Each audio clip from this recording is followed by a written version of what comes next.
Hi Wadikani, thank you for joining me again today and the Children's Chimurenga. I'm Rosemary. So another video is coming today, and now that we've spoken about acknowledging, getting in the pressure cooker, finding the gold, we need to move on to understanding what it is to be a driver, to get your driving license, and the steps that we have to go through in order to become the conscious driver, the operator of this machinery, and therefore this machinery all around. So, as I've said before in other videos, as above, so below, as within, so without. So we don't have to control everything on the outside to make things happen. And that's often what we do, is we're scrabbling, I need to go here, I need to do this, I need to make this happen, and we're constantly trying to manipulate and control and affect everything that's happening out there, kubasa, kuchikoro, everywhere else, but not in here. But if we start with learning and understanding and being curious and developing a relationship with here, this is the first connection to matter that we have. We are spirit embodied in matter. We are spirit, we are souls who have chosen to take an incarnation in this human body.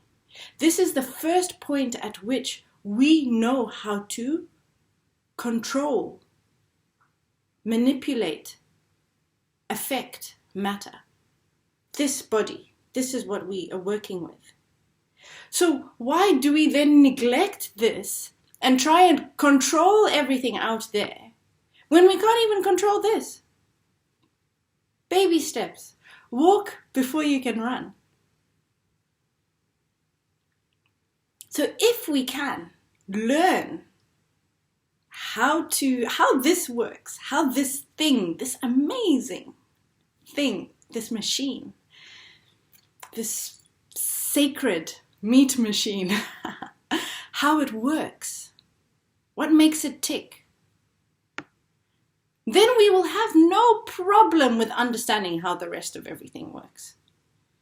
Because sometimes you put a lot of energy into something and then it just collapses into chaos, or you're trying to work towards something or trying to make something happen and you just can't make it happen. You don't understand why things are not going the way you want them to go, but you don't even know why your own body has a pain over here, or why your own body gets indigestion, or why you poo too many times a day or too few times, or why you get headaches, or why you have a rash, or why you feel tired, or why you just want to eat donuts when you get home at the end of the day, or have 5 beers, or smoke whatever it is that you might be smoking, to self-medicate.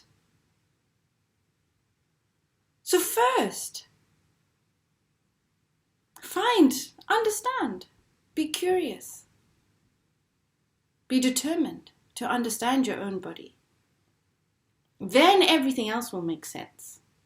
Seek ye first the kingdom of God, and all the other things will be added. This is the kingdom of God. This is the kingdom of God, your body. And everything else is an extension of it. So you don't have to go far and wide. No, in here. Look in here. Feel yourself. And that's why we had to do that work, that inner child work, because those inner children are so stuck in their feelings that they don't allow us to feel with a curiosity and a positivity and an intellect.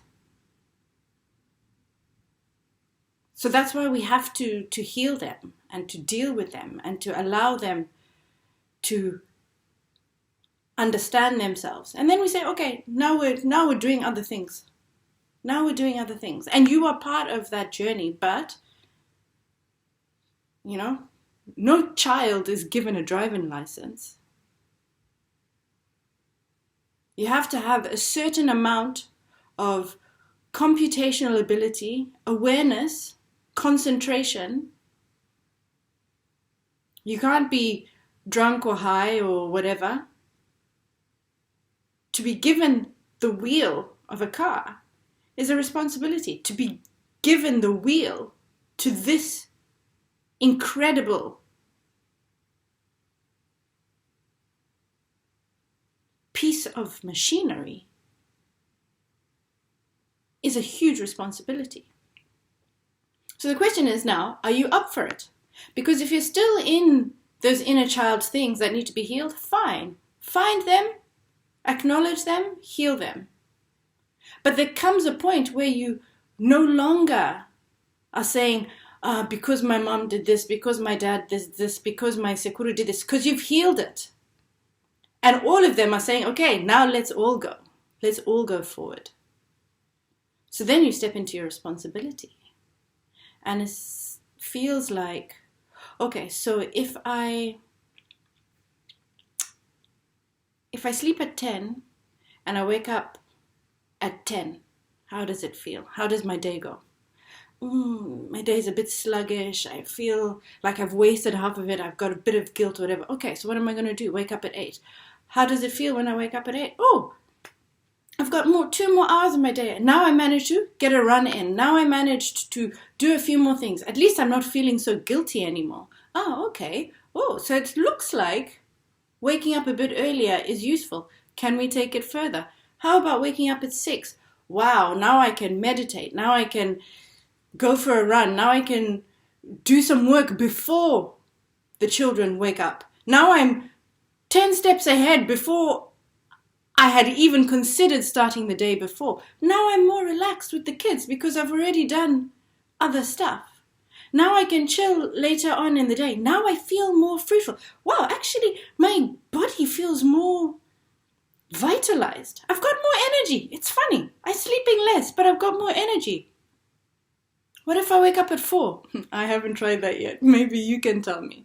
I've heard that there is a 4 o'clock club. There are people who wake up at 4 and swear by it.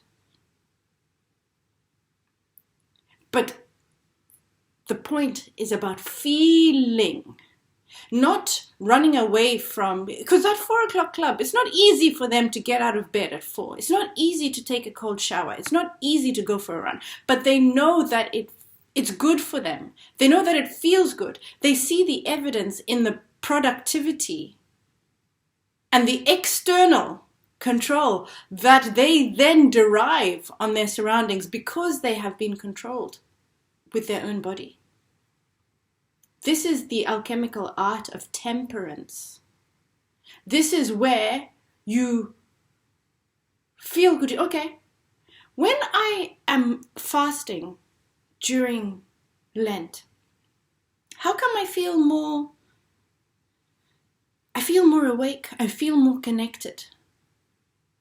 Why are we only doing this 40 days a year? Who even said to us that it should be only done 40 days a year? It's like we think, okay, so for 40 days I'm going to do this.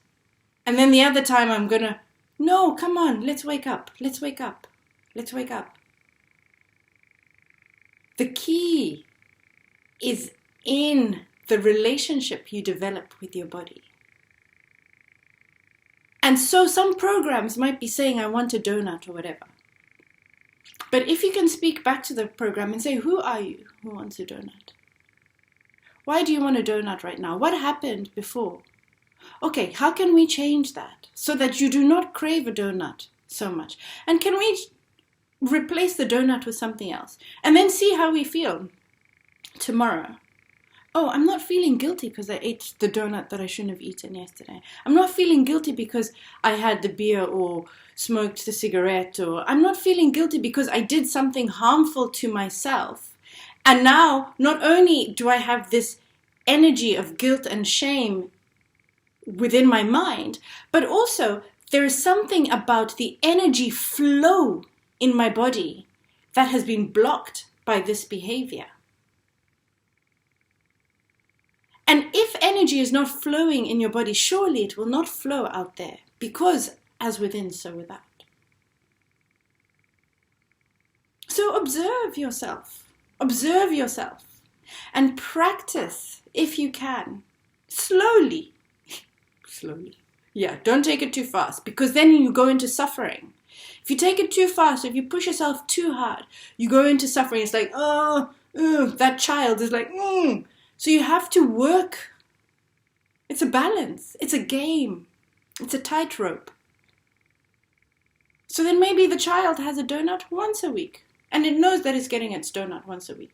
But it knows that you will not sacrifice the flow of energy in your body and the productivity and the results that you see outside because of the whinging kid.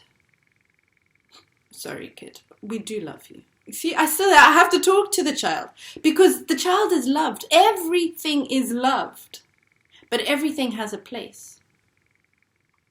And these more determined, connected, incisive, wise parts, the ones who know that I have to shower, I have to keep myself clean, and not just clean on the outside, clean on the inside. What am I eating? What am I ingesting? What am I eating through my eyes, on YouTube, on TV? My friends, what am I eating through my ears? Gossip? We are ingesting from all through our skin even. What am I putting on my body? When you understand this sacred connection of energy, if you can see life as energy, intermingling energy, without seeing it as solid or hard, and feeling everything flowing into each other, mixing, then you will be very careful about what you allow to mix inside yourself. And once you are more careful about that, once you're more conscious about that, then what you excrete, because we do not only excrete from down below, what we see around us is our excrement. So what you excrete is a reflection of what you have ingested. And then you ingest it again. So at which point in this cycle of ingestion and excretion can you find places at which to intervene to improve the cycle, so that what you're seeing is looking more and more like who you are inside. So I'll have a bit more of that. I'll have a bit more of a run. I'll have a bit more creativity. I'll ingest that. I'll ingest something positive. I'll ingest some affirmations. I'll ingest some wisdom. I'll ingest some life vitality. And then, look, wisdom, life, vitality, beauty is growing around me. How did that happen? Not so difficult. But take some determination. Take some desire. Curiosity is the best place to go for. Okay, I've got this car. I've got my driving license. I've been given this car. How fast can it go? What is the capacity of this vehicle? So, we are all blessed with a performance vehicle. What are we going to do with it? Happy driving.